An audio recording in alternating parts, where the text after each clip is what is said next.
சாந்தி. இன்றைய முரளியிலிருந்து கேள்வி பதில். மார்ச் 17.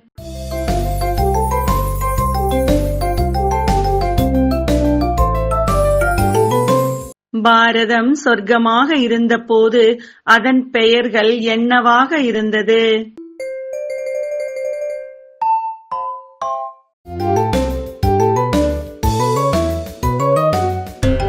வைகுண்டம், பகிஸ், ஹெவன் என்று.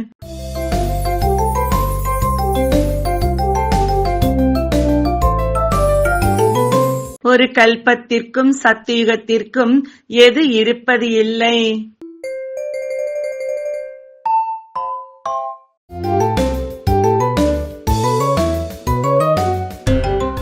லட்சக்கணக்கான வருடங்கள் இருப்பது இல்லை.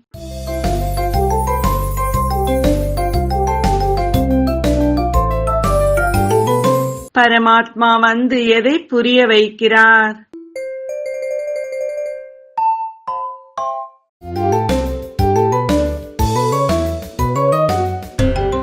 பாரதவாசிகளாகிய நீங்கள்தான் சொர்க்கவாசிகளாக இருந்தீர்கள் என்று.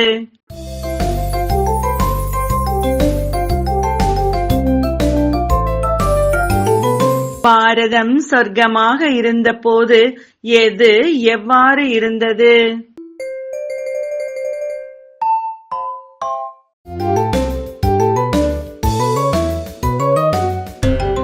வைர வைடூரியங்கள் மிக பெரிய பெரிய கற்களாக இருந்தது. எவர் ஹாப்பி, எவர் ஹெல்தி இருந்தது?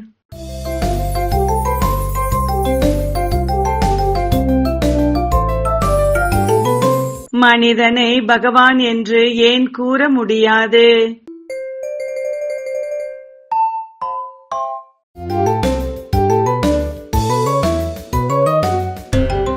மனிதன் மற்றொரு மனிதனுக்கு சத்கதி வழங்க முடியாது என்பதால்.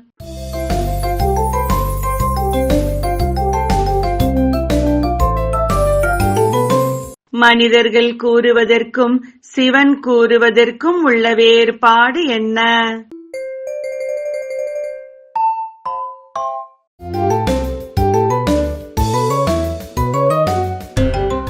மனிதர்கள் சுகம் துக்கம் இரண்டும் சிவன்தான் தருகிறார் என கூறுகிறார்கள். சிவன் கூறுகிறார், நான் சுகக்கடல், சுகம் மட்டும்தான் கொடுப்பேன் என்று.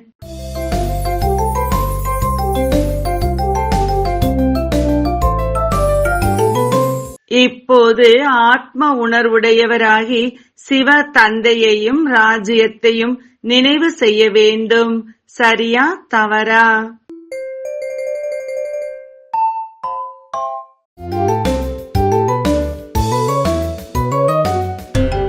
சரி.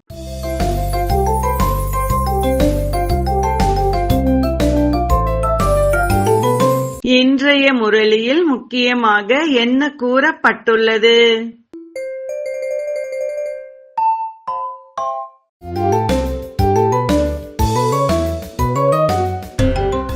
எப்பொழுதும் சக்திகளின் அலங்காரங்களால் அலங்கரிக்கப்பட்டிருப்பவர்களே வரும் காலத்தில் விஷ்ணு வம்சத்தில் வருவார்கள்.